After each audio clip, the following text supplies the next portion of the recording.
Hello बच्चों, अभी तक हम लोगों ने रस में श्रृंगार रस पढ़ लिया है, वीर रस पढ़ लिया है, करुण रस पढ़ लिया है, हास्य रस पढ़ लिया है, शांत रस पढ़ लिया है और भक्ति रस पढ़ लिया है।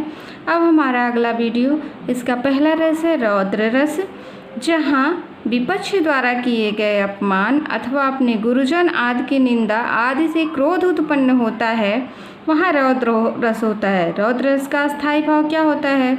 क्रोध होता है, जहाँ पर हमें क्रोध उत्पन्न होता है। अर्थात मान लिया कोई आपका अपमान कर दे रहा है या आपके गुरुजनों की निंदा कर दे रहा है, तो वहाँ आपको क्या उत्पन्न होता है? क्रोध उत्पन्न होता है।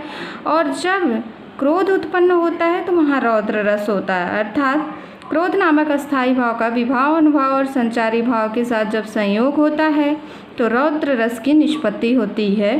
और यह रौद्र रस, इसका उदाहरण देखिए, उस काल मारे क्रोध के तन कांपने उनका लगा, मानो हवा के जोर से सोता हुआ सागर जगा। यहाँ पर इसमें इस लाइनों में अभिमन्यु के वध का समाचार सुनकर किसको क्रोध उत्पन्न हुआ था?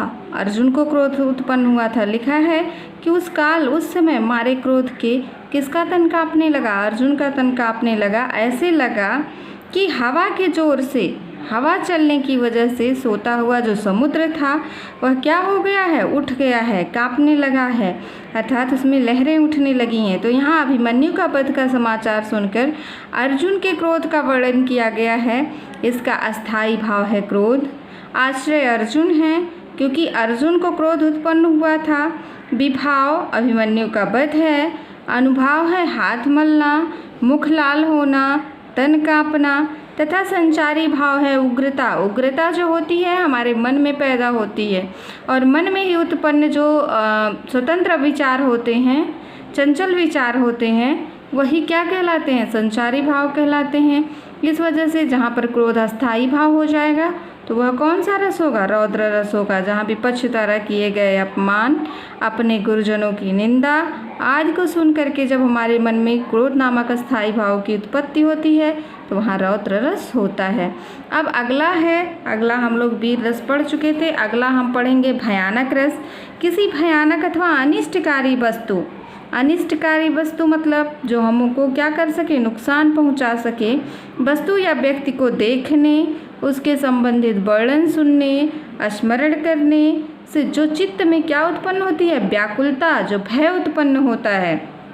भयानक रस का अस्थायी भाव है भय।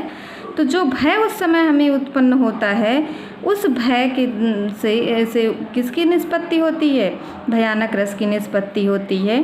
अर्थात भय नामक अस्थायी भाव का विभाव, अनुभाव और संचारी भाव के साथ संयोग होने पर भयानक रस की उत्पत्ति होती है। अब देखो यहाँ पर उदाहरण दिया है कि एक ओर अजगर लखी, एक ओर मृगराय, बिकल बटोही बीच ही परियो मूर्छा खाए।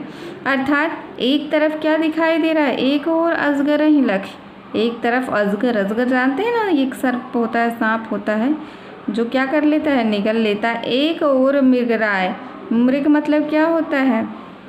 मृग मतलब हिरन, राय मतलब राजा। क्या होता है? मृगराय का अर्थ है सिंह, शेर। एक तरफ क्या है? एक बटोही है, एक पथिक है, मार्ग में जाने वाला आदमी। उसके एक तरफ क्या है? वह अपने एक तरफ किसको देख रहा है? अजगर को देख रहा है, और एक तरफ शेर को देख रहा है। विकल बटोही बीच ही, अब वह व्याकुल जो पथिक है वह बीच में ही क्या हो जा रहा है? मूर्छित होकर के, बेहोश होकर के क्या हो गया है? गिर गया है। तो यहाँ मार्ग में आने वाले बटोही का जो भय है दोनों तरफ देख करके, वह अस्थायी भाव है। अजगर और सिंह आलंबन है, और उनका दोनों ओर से घेरना उद्दीपन है, जिससे मनुष्य क्या हो जा रहा है? पथिक उद्दीप्त हो जा रहा है, और उससे उद्दीप्त होकर के वह व्याकुल होकर के मूर्छित हो जा रहा है। तो ये मूर्छित होना अनुभाव है, और उसका भय क्या है? संचारी भाव है। अर्थात इस दोहे में भयानक रस की पूर्ण सामग्री विद्यमान है। अर्थात पथिक का व्याकुल हो जाना, दोनों ओर से अजगर और सांप का घेरना, और क्या? भय उत्पन्न होना। इससे भयानक रस की इसमें क्या है? पूर्ण सामग्री विद्यमान है, इसलिए यह क्या है? भयानक रस है। अब अगला रस है हम लोगों का बीभत्स रस है।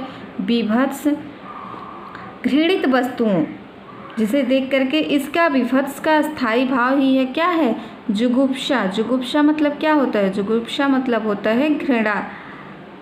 जुगुप्सा मतलब होता है, इसका स्थायी भाव क्या है, घृणा है, जुगुप्सा है। तो घृणित वस्तुओं को देख करके अथवा उसके संबंध में सुन करके जो मन में उत्पन्न होने वाली घृणा या ग्लानि होती है वह क्या कहलाती है, बीभत्स रस कहलाती है। अर्थात जुगुप्सा या घृणा नामक स्थायी भाव का विभाव, अनुभाव और संचारी भाव के साथ जब संयोग होता है तो बीभत्स नामक रस की निष्पत्ति होती है या वह बीभत्स रस का रूप ग्रहण कर लेता है। इसका उदाहरण देखिए, को अंतड़िनी की पहिरी माल इतरात दिखावत, को चर्बी ले चोप सहित निज अंग लगावत, को मुंडनी ले मान्य मोद कंदुक लौटारत, को रुंडनी पे बैज करे जो फाड़ निकारत। अब मैं इसका अर्थ बता रही हूँ, तब आपके समझ में आएगा कि कोई जो लाश वास पड़े हुए होते हैं उनकी अंतड़ियों को निकाल कर, आंत को निकाल करके, बहुत लंबा होता है आप जानते ही हैं, उसका माला पहन करके और इधर उधर क्या कर रहा है, घूम घूम के दिखा रहा है। कोई चर्बी, शरीर की चर्बी को निकाल करके अपने अंगों में पोत रहा है। कोई किसकी तरह, कंदुक की तरह क्या कर रहा है, मुंडों को लेकर के, हाथ में मुंडों को लेकर के, कटे हुए सर को लेकर के गेंद की तरह उछाल रहा है। और कोई उनके किस पे बैठ करके, ऊपर बैठ करके उन लाशों के, उनके कलेजे को फाड़ करके निकाल रहा है। तो ये सब सुन करके एकदम क्या लग रहा है, अजीब सा लग रहा है, घृणा, जिसको देहाती भाषा में कहते हैं घृणा आ रही है। तो घृणा उत्पन्न हो रही है कि कोई अतड़ियों को फाड़ कर पहन रहा है, कोई चर्बी पोत रहा है, कोई मुंड मतलब सिर से, कटे हुए सिर से खेल रहा है, कोई उसके कलेजे पर बैठ करके उसको फाड़ फाड़ कर निकाल रहा है उसके हृदय को। तो यहाँ पर घिन उत्पन्न हो रहा है, मतलब घृणा उत्पन्न हो रही है। इसलिए यहाँ पर कौन सा रस है, बीभत्स रस है।